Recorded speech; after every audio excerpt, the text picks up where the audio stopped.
Mumotoka taxi yani wakata abawala bameka bana yogera nnyo wakata abawala bameka bana bonanga batamuzitema kati ono bamuyitani nomuyita sawa sandu ogambe amanya go gwani niwaga bayiza obeera wa mbeera zana erya mu Kigali teke kati wano waliwo omwe abalala baliwa wa maiti yogera ebifo ebyenjawulo wano gumu awalala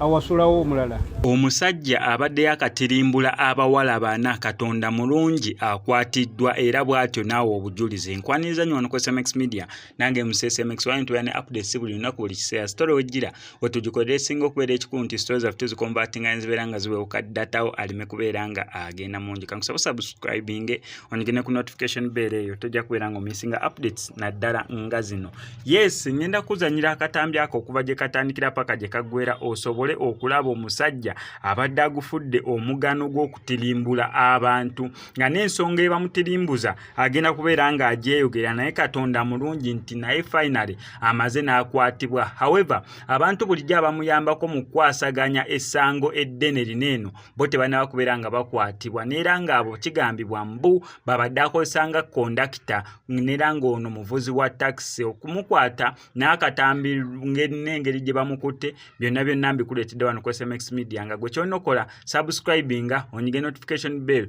ebisigadde obitulekere keekano. Mumotoka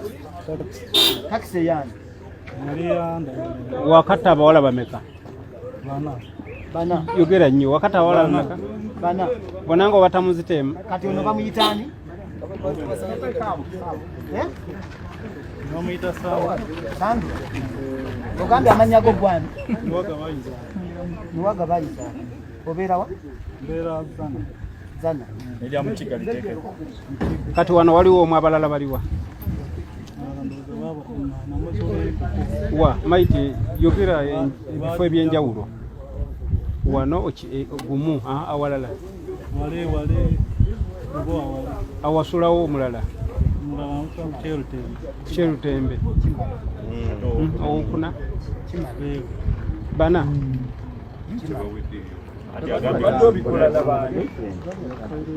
mubadde bameka kondakita wange noni mulala omuyita mubadde bameka kyentegeeza bana mumufumita bufumisi mutuga mutuge mutamutya aina bakondakita bangi atubulira binnyini taxi abadde badde ya Ivani ne Budo yagani kono yali girlfriend we namuzuulako omusajja ate bali ate abalala nabo mulala yana sente zange gogo kwatota muti